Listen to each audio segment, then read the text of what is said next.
आपण पाहत आहात EDTV, बातमी अशी जिच्यावर तुम्ही ठेवणार विश्वास। प्रत्येक हिंदू माणसाच्या श्रद्धेचे ठिकाण म्हणजे अयोध्या येथील श्रीराम जन्मभूमी। मंदिर झाले, मंदिरावर धर्मध्वज देखील फडकला। या पिढीतील हिंदूंचे भाग्य ज्यांना हे मंदिर आणि ध्वजारोहण पाहायला मिळाले। सर्वांनाच प्रत्यक्ष जाता आले नाही, परंतु प्रसार माध्यमांमधून हा सर्व कार्यक्रम पाहून दुधाची तहान ताकावर का होईना भागवली गेली। हे झाले डोळ्याचे पाहण्याचे, परंतु भावना या शब्दातच व्यक्त कराव्या लागतात, त्या देखील पूर्ण करूयात।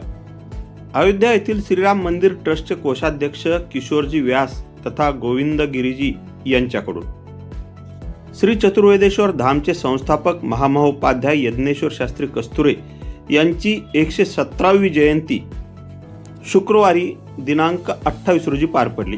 या जयंतीच्या निमित्ताने गोसेवा आयोगाच्या निधीतून उभारलेल्या रमाई गोशाळेचे उद्घाटन किशोरजी व्यास यांच्या हस्ते करण्यात आले।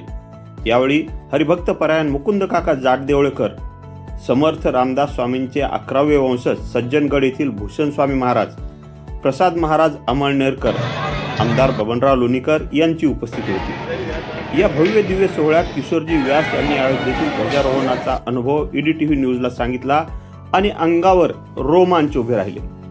तुम्हीही ऐका हा रोमांचकारी अनुभव।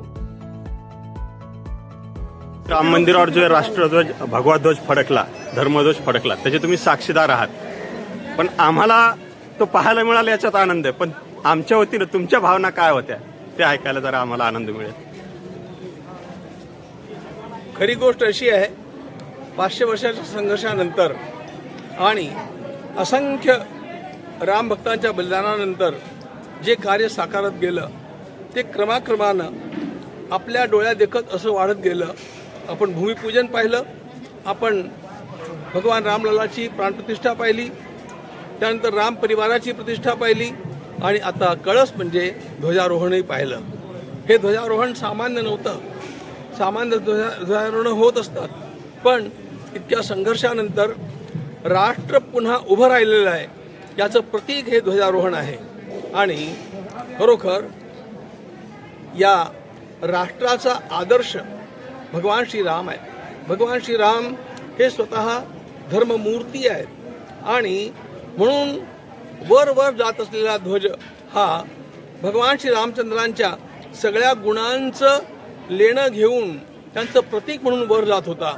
आपल्याला आपल्या अंतःकरणामध्ये प्रेम आणि पुरुषार्थ या दोन्ही गोष्टी जागृत ठेवून आपली भारतभूमी अधिक अधिक सबल करायची आहे आणि ती आता होत जात आहे याची ती चिन्ह होती।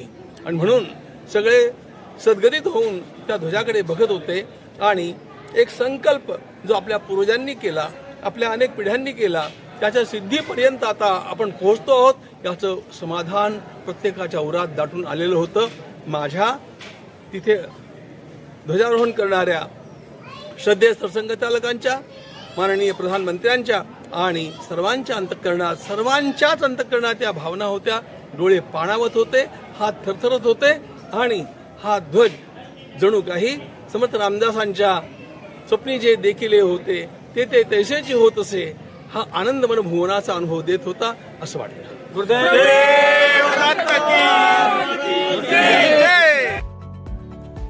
माणूस कितीही मोठा झाला तरी आप्तेष्ट आणि जुनी माणसं सोडत नाहीत, हेच किशोरजी व्यास यांच्या या बोलण्यातून आणि भेटीगाठी दरम्यान निदर्शनास आले।